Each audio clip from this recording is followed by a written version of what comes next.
My sister, you have no idea. God! Have you ever wanted to be in one of these videos? I've dreamed of this my entire life. Wow, he said the ayah of the Quran as well. Ooh, you're not playing games. Which chapter of the Holy Quran is known as the mother of the Quran? That's correct. That's correct. MashaAllah. Street Tower. What do you believe happens to you after you die? Nothing. Okay.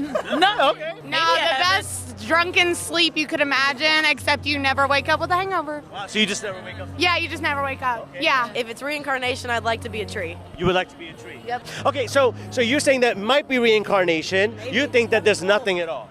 I don't think it. I just think it would be cool if that was true. Like reincarnation into it, I can see that being an actual thing. Maybe, why not? So let me ask you this, right? So if it is reincarnation, it would depend on your actions that you do in this world, correct? I don't know that one. Would it, like, if you're saying it's reincarnation, that means the idea of reincarnation, if you know, I'm sure you already know this, right? It would be based upon how you lived your life. Does that make sense? Yeah, sure. So the question is this: who is the one to judge how you lived your life to decide what you're gonna be? Whatever there is. Yeah. That's the golden question. Whatever there is. If there is a creator, if there is one, right? You should be able to have a direct relationship with them yourself. Would you think so?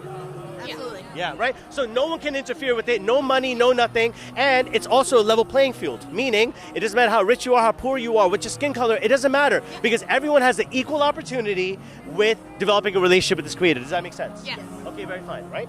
So just letting you know, so you probably heard of this, you've heard like maybe DMT trips and all that sort of stuff, right? You've heard of these things, and one of the times when we die, DMT is one of the highest compounds that is released at a level that we've never had before. So is it fair to say that maybe when we die, we go on a trip? Yes, I hope so. I hope so. Yeah. Fair enough to say that, right? What if this trip, and obviously since DMT and all these things, right, are going to be released for every single person, right? Everyone will experience this trip, whether whatever you believe in, you all are going to experience this trip. Make sense? Right? Yeah. Everyone will, okay? No matter what. And what if, right? Like if you've ever done anything like that, you know, I'm not saying, you know, you gotta put it out there. You don't gotta tell us, you know, you got families, right? But if you've ever done maybe a psychedelic, maybe some DMT, maybe at least, you know, whatever you've done, right? You know that you never go in there without having a sitter, without having a guide, without a shaman. You know what I'm talking about. You know, someone's got to walk you through it because you're going to be experiencing, like, what is it? You're going to, hey, calm down, all right? You're just tripping right now, all right? Everything's okay. You're going to be fine. Okay, now, so if everyone is going to be going on this trip, right, doesn't it make sense that someone has to tell you what's going to happen on this trip? I see how you brought it back around. Yes. Does that make sense? Yeah. Does that make sense? So here's what the trip we know of, right? This is what we believe is going to happen, okay? You ready for this one? Ready. So when this amount, and it is time for your soul to come out your body, okay? There will be these entities, call them angels if you like, right? There will be these entities, right? That will come to extract your soul from your body. Okay, now, this process solely depends on how you lived your life. And I think we would all agree that if we lived our life in accordance, right, we could expect something good to happen to us, right? Now, this is what we believe. An entity will come and extract this. Depending on how you were in this life, in this world, the deeds that you've done, the actions that you've done, it'll go in two ways.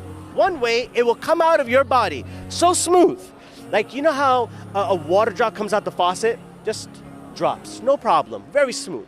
But if not, if you weren't prepared, if you didn't know, it's going to happen in a way that if there was a rusty rod and put in like a wool sweater or something, you know, you pull it out and all the fabrics and all the strings come out, that's how it's going to come out, okay?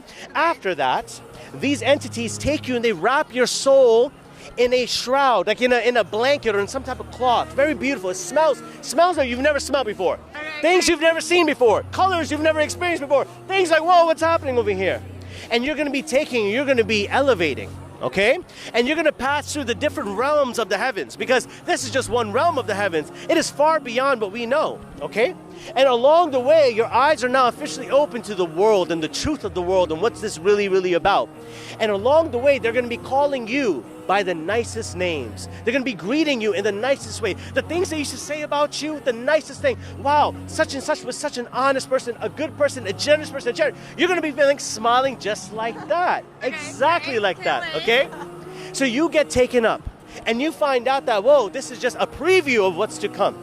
Then you're gently escorted back down, and then you are put inside your grave, right? Your tomb, your grave, whatever this is, okay? Now that's when the real trial and test begins, okay? When you are in your grave and you place inside of your grave full darkness, and people leave your grave, you know, like they buried you, and the last footsteps go away, there's going to be two new entities that come to you. Two new entities that come to you that are probably going to scare the you-know-what out of you. It's just going to be crazy. And they're going to ask you three questions. Three questions, okay? Depending on how you answer these three questions, that is what's going to determine what happens after that, okay? It's going to determine the rest of your trip, as we say, okay? Now, depending on how you answer these three questions, your grave will feel as if it has expanded and done something really, really well for you, or it has shrunk and is now squeezing you, okay? And this is depending on those three questions. Do you know what the three questions are?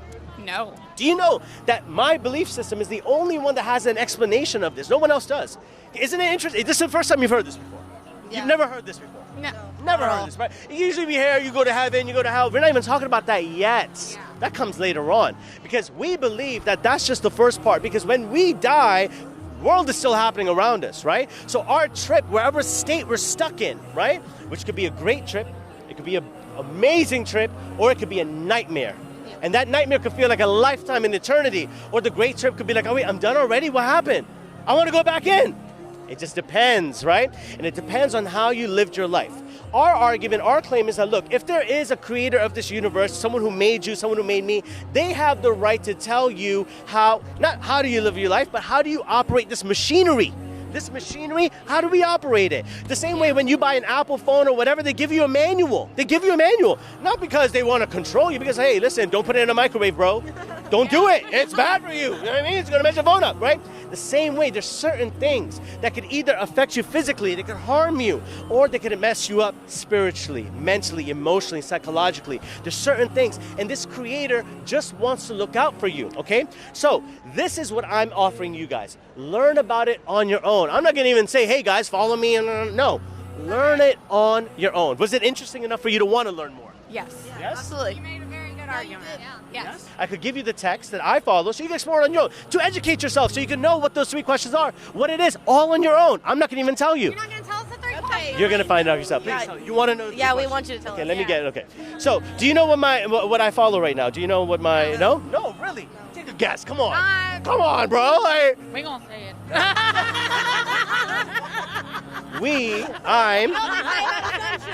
That's true. I'm a Muslim. I haven't always been a Muslim, but I'm a Muslim, okay? And we believe that this is the final text given to mankind, and it has never been corrupted, meaning it's still the same original text from back then. The biggest miracle about this is how it makes you feel.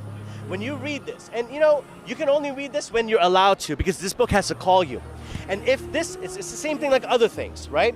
When something is for you, it won't miss you. It has to come to you. What are the chances and the odds that you're here right now and I'm here right now? One of these kids was sick. I could have stayed home. I could have, but it was something. There was something. There's a bigger reason to this, okay? So this is the Quran. I'm going to give you a copy over here. Look into that yourself. So I'm not even going to control it, okay? This is all for you to look into yourself. Thank you so much. Hell yeah. Wow, yeah. Wow. MashaAllah. Thank you. No problem at all, right?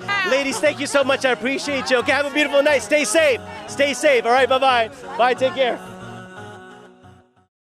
Does she have to be a virgin? No. Let's go. Look around. Does it matter? Does it matter?